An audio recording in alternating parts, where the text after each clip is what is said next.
what's up, bro? Ha? Kumusta?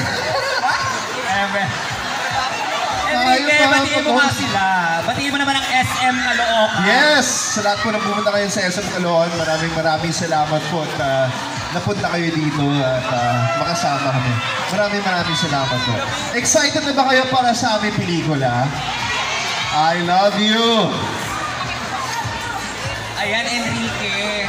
So, curious kasi yung mga tao, bakit mo ba naisip to? Bakit mo ba naisip na gawin to? Kontakin kami, pahirapan kami. Wala lang, trip lang. Alam mo yun?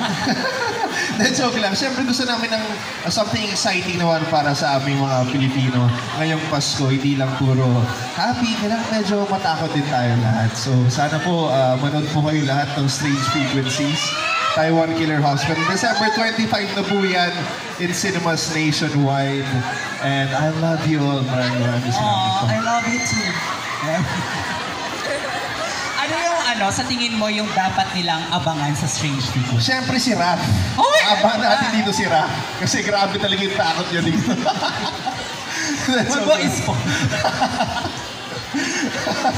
Ayun.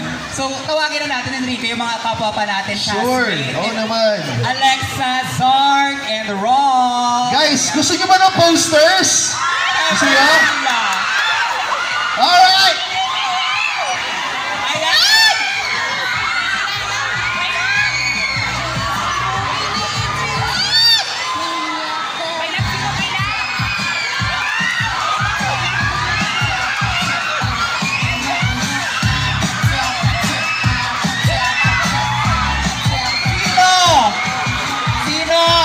Sinong may gusto?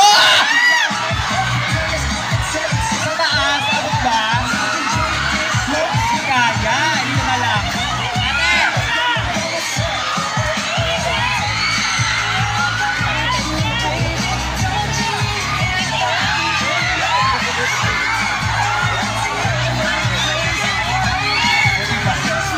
Nagwala ang mga person. Eto na ka. Wala ang mga person na sa poster. Huwag natin kalimutan